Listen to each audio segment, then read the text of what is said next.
राम। श्री सीतारामचंद्र भगवान की जय।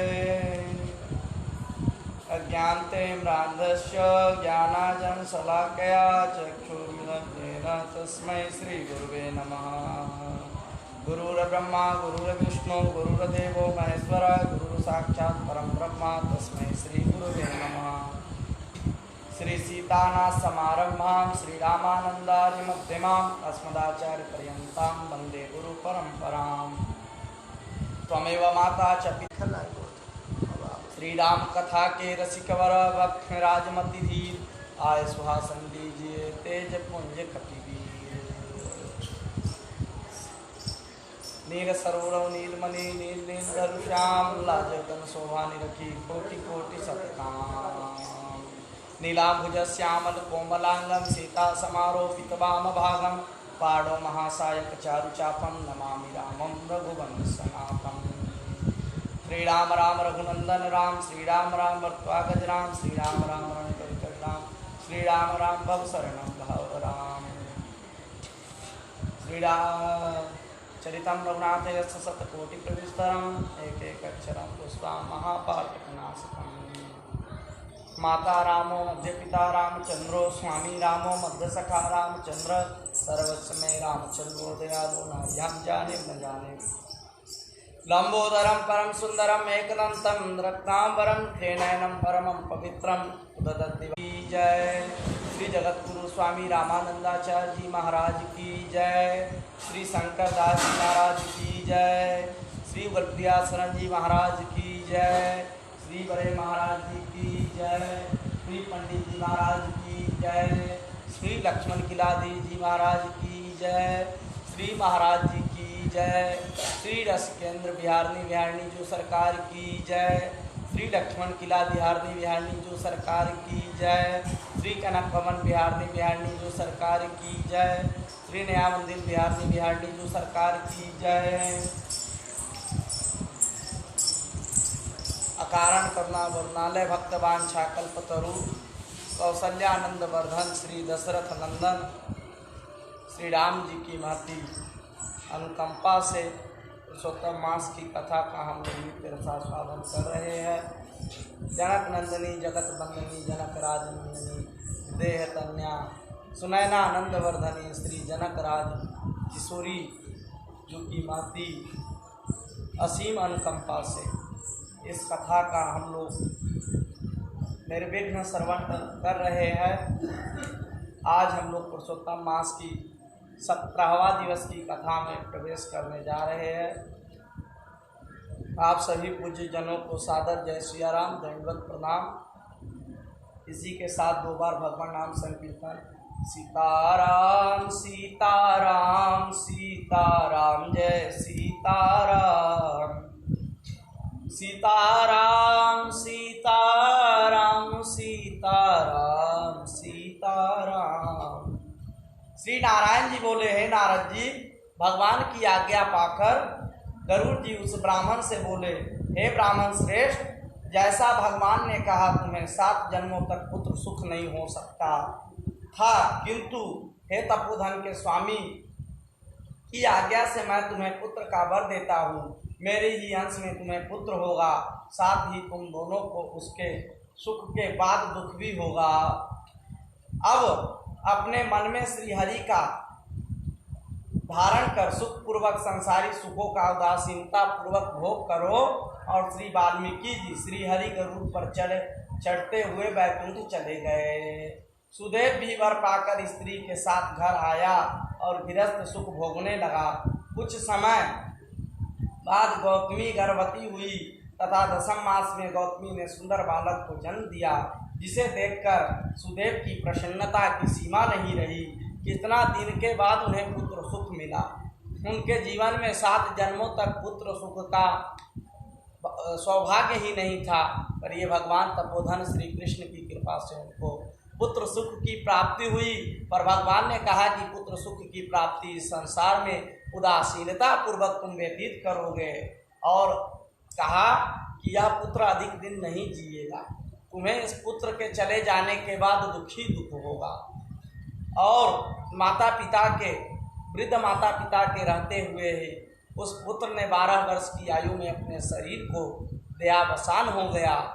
अपने इष्ट मित्रों के साथ खेल रहे थे और जब वह जल में गए तो मित्रों के साथ खेलते खेलते उस नदी के किनारे आ गए और वो नदी में चले गए और उसमें वो डूब गए। डूब जाने के बाद जब परिजनों को पता चला तब हो हल्ला हुई। तब उनके माता पिता आए और कहे कि तुम इतना ही जल्दी हम वृद्ध माता पिता को छोड़ के चले गए। रोने लगे और कहे कि तुम जल्दी जगो। तो फिर जन्म होने के बाद उसका नाम सुखदेव रखा। बालक माता पिता को आनंद देता था, शुक्ल पक्ष के चंद्रमा की भांति अपने माता पिता को आनंद देता था। और माता पिता ने यज्ञोपवीत संस्कार करवा के गायत्री मंत्र की दीक्षा दिलवा दी। गायत्री मंत्र की दीक्षा के बाद परंपरा के अनुसार उनको ब्रह्मचर्य की पालन हेतु उन्हें भेज दिया आश्रम में विद्या अध्ययन करने के लिए।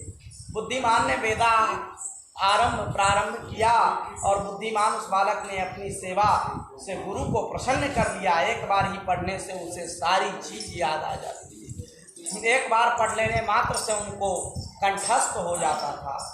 और श्री वाल्मीकि जी बोले, एक बार देव ऋषि वहाँ आए जो करोड़ों सूर्य के समान तेजस्वी थे। सुदेव ने उनको दंडवत प्रणाम किया और उन्होंने फिर उनको बताया कि अर्धपादी से पूजन कर उत्तम आसन पर विराजमान किया।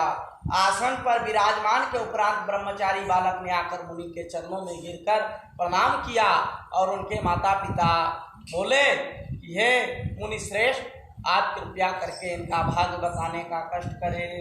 ऋषि बोले, तुम्हारा भाग्य धन है, श्री हरि तुम पर प्रसन्न है। उसे देखकर ऋषि बोले, हे सुदेव तुम धन्य है, तुम्हारा भाग्य धन्य है कि तुम्हें इस सुंदर पुत्र की वरदान प्राप्त हुआ है। वरत्व स्वरूप जो है यह पुत्र की तुम्हें प्राप्ति हुआ है। साक्ष्य उत्कंठित हो गया। ब्राह्मण बोले, हे सुदेव तुम्हारा यह सुपुत्र गुण सागर है और यह तुम्हारा पुत्र अत्यंत ही भाग्यशाली है। यदि दोष है तो केवल एक ही दोष है, उस भारी दोष से इन सब लक्षणों की विद्यमता व्यर्थ होती है। इतना कहकर सिर हिलाते हुए दीर्घ श्वास लेकर मुनि आगे बोले, अन्य लक्षणों को कहो तो पूर्व पहले आयु की तो विचार करो। जब आयु ही नहीं रहेगा तो लक्षणों को बताने से क्या हासिल है। तो श्री वाल्मीकि जी ने बोला कि तुम्हारा पुत्र यह 12 वर्ष को होकर जल में डूबकर मृत्यु को प्राप्त हो जाएगा। इससे तुम्हें जो है अत्यंत दुख झेलना पड़ेगा। और इतना कहकर मुनि देवलोक चले गए। देवलोक चले जाने के बाद सुदेव शर्मा देव मुनि के वचनों को स्मरण कर दुखी रहने लगे। गौतमी धीरज रखते हुए पुत्र को अपने अंक में भरकर अत्यंत प्रेम पूर्वक उसे सुख द्विज होनहार की बातों का ध्यान कर आप भयभीत न हो। अनहोनी कभी नहीं होती, होनहार ही होता है। इसलिए हे नाथ अब उठकर सनातन हरि का भजन करो, जिसकी शरण में रक्षा मिलती है। वाल्मीकि जी कहने लगे कि इस प्रकार सुदेव अपनी भार्या के वचनों को सुनकर श्री हरि के चरण कमलों का ध्यान रखते हुए अपने पुत्र के शोक का निवारण किया। इसी के साथ पुरुषोत्तम मास की कथा को यहाँ पे हृदयांगम करते हैं। बोलिए श्री पुरुषोत्तम भगवान की जय। सीताराम सीताराम सीताराम जय सीताराम। सीताराम सीताराम सीताराम सीताराम।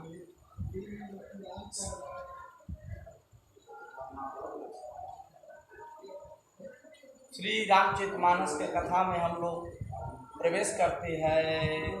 बंदव तुलसी के चरण जिनके नव जग काज, कलि समुद्र बूढ़त लखौ प्रगटौ सप्त जहाज। श्री गोस्वामी जी महाराज जब वंदना कर ली है तो उसके आगे फिर गुरु वंदना की है। वंदौ गुरु पद पद्म पराग, सुरचि सुभास सरस अनुराग। अमीय मूरी मैं चूरन चारु, समन सकल भव परिवार, बंधु गुरु पद पद्म परागा, सूरज सुहास सरस अनुरागा। मैं गुरु महाराज के चरण कमलों की रज की वंदना करता हूँ, जो सुरुचि और सुंदर हो, सुंदर स्वाद हो, सुगंध तथा अनुराग रूपी रस से परिपूर्ण हो, वैसे गुरु महाराज की चरण की मैं वंदना करता हूँ। अमीय मूरी मैं चूरन चाहूँ, समन सकल भवरुज परिवार। वह अमर मूल संजीवनी जरी के समान है और चूर्ण है, जो संपूर्ण भव रोगों को, परिवार को नाश करने वाला है। ऐसे मैं श्री गुरु महाराज की वंदना करता हूँ। श्री कीर्ति संभूतन विमल विभूति, मंजुल मंगल मोद प्रसूति, जनमन मंजू मुकल मलहरनी, किए तिलक गुण गण बस करणी। वह रज स्वीकृति पुण्यवान पुरुष रूपी शिव जी के शरीर पर सुशोभित निर्मल विभूति है और सुंदर कल्याण और आनंद की जननी है, जो भक्तों के मन रूपी सुंदर दर्पण को, मैल को दूर करने वाली, तिलक करने से गुणों के समूहों को वश में करने वाली है। ऐसे गुरु महाराज के चरण रज की वंदना करता हूँ, जिस रज से तिलक करने मात्र से मोह दूर हो जाता है। और श्री गुरु पद नख मणिगण ज्योति, सुमिरत दीन दृष्ट ही होती, दलन मोह सम सो प्रकाशु, बरे भागे उरे आवहु जासु। श्री गुरु महाराज के चरण कमल की नखों की ज्योति मणियों के प्रकाश के समान है, जिसके स्मरण करने से हृदय की दुख मिट जाते हैं, हृदय की अज्ञानता मिट जाती है, और वह प्रकाश अज्ञान रूपी अंधकार को नाश कर देता है, दिव्य ज्ञान को प्राप्त करा देता है। ऐसे श्री गुरु पद नख मणिगण ज्योति, ऐसे गुरु जी के नख की प्रताप है मणि के समान, जो हृदय रूपी में उसकी प्रकाश से अज्ञानता का नाश हो जाता है, मनुष्य ज्ञानवान हो जाता है और